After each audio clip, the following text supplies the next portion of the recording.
Just when everybody was expecting a new 7D, Canon go and release a new DSLR. It's got a 7 in it, but it's a double-digit number. It's the 70D, the replacement to the 60D.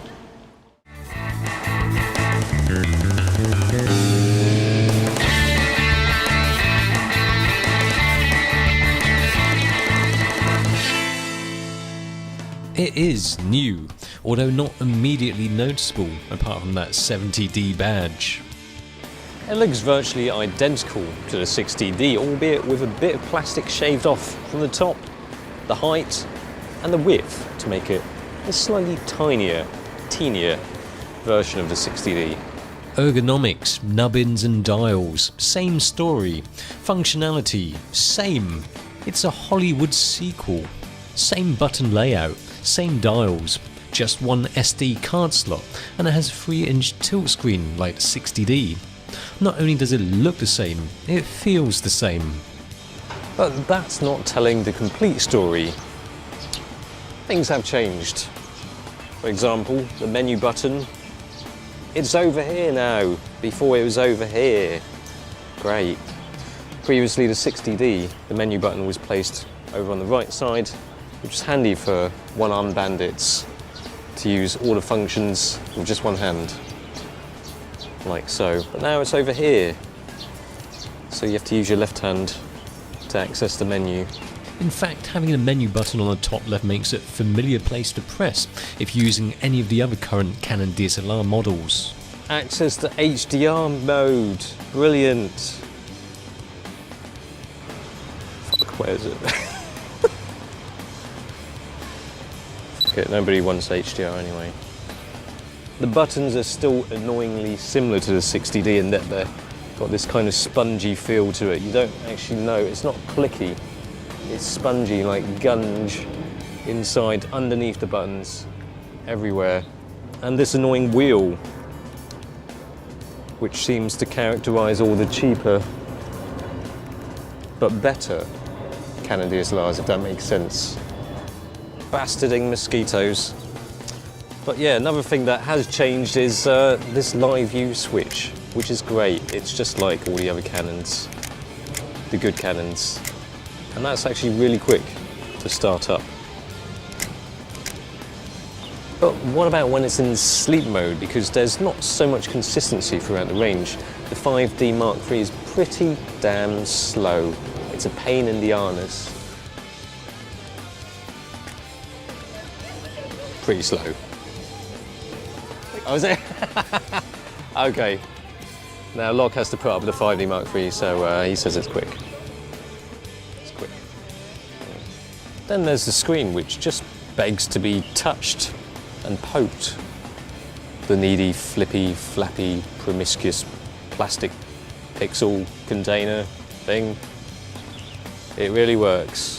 It's a capacitive touchscreen, which means that it's a touchscreen that you don't have to poke violently like it's just made a joke about your mum. Oh, don't you love how the water has this kind of funny artificial colour to it? That looks clean. Yeah, that's one thing. We've come to the Chinese University, Hong Kong, to annoy some students and take pictures of them. It's the sun break. Oh, there's some. Come down here. The viewfinder is also slightly bigger. But there's additions also. You can have a VF grid display inside the viewfinder now. You can have a viewfinder level to tell you when your shot is level. An interesting random fact is that Canon has stated that this has the same weather sealing as the Canon 1N film camera, which doesn't make the point any more relevant or meaningful. Apparently the Canon 60D has the same weather sealing as a Lomo LCA. Probably not. But anyway, before we get on to the photographer's autofocusing system, let's talk about the autofocusing part that's making the big news. Because this got new technology. On the sensor, each pixel is split into two separately readable photodiodes, left and right. It's a bit geeky. All you need to know is that it means that it's got phase detection autofocus from live view. Canon's older hybrid autofocusing, seen in the EOS M and 700D, proved to be crap. Is the new dual pixel CMOS system going to be less crap?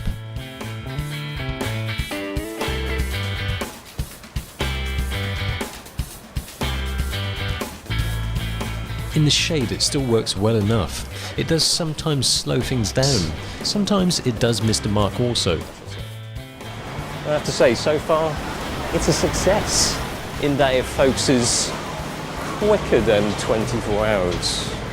Actually, it's probably not doing this justice saying that it might focus sometime now and in the next 24 hours. Because this is pretty bloody brilliant. The 63 zone IFCL metering system, as boring as it is to talk about it, it works. But depending on what metering mode you have on, sometimes the camera focuses on the bright background instead of quite blatantly obvious subjects in the foreground that ends up underexposed as well as out of focus. It's not always fast, but this is hugely improved. This is perfectly usable. Now you can turn your perfectly usable DSLR into a mirrorless camera sort of thing. But anyway, this sounds so good on paper that we just had to try it out with video as well. And that's what Locke is doing right now.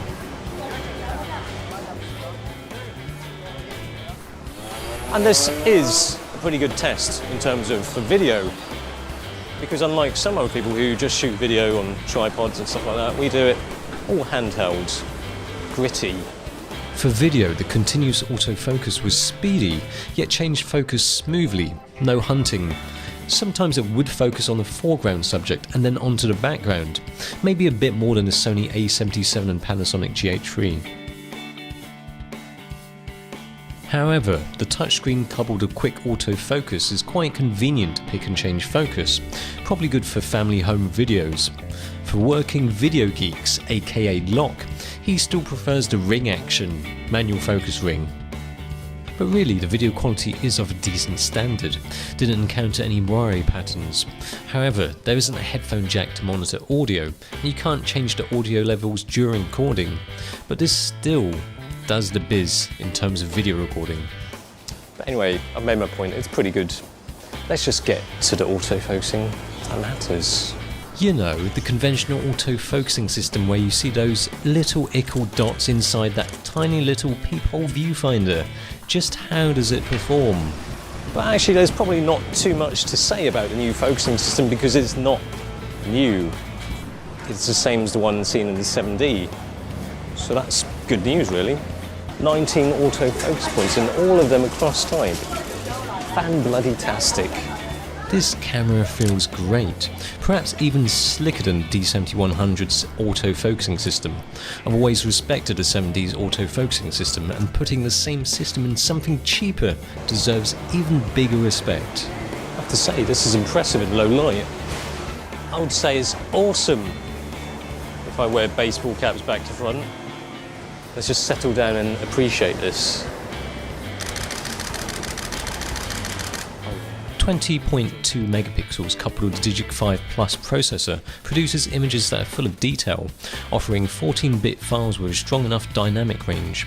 It also shines when it comes to low light shooting, with ISO 6400 files looking cleaner than an OC person's bottom, maybe. Seemingly quite free of noise, albeit with some smoothing, even when shot with standard NR settings. ISO 12800 still usable, although the smoothing effect is more apparent. One very cool feature on this is the Wi-Fi function. It's not particularly new because the 6D has it, but they've now put it into this so you can transfer files and stuff like that and use it with your iPhone to frame. Now we've got some very special footage which is not old footage, it's new footage. We were there just now at the university kicking some footballs, so here's, and it's the 70D, remember it's the 70D. This is how it works. Go.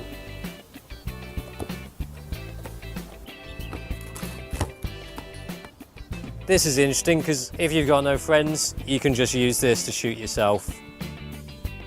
The AF is slow in live view, so there's that delay. Plus the view from your iPhone has a bit of lag obviously as well.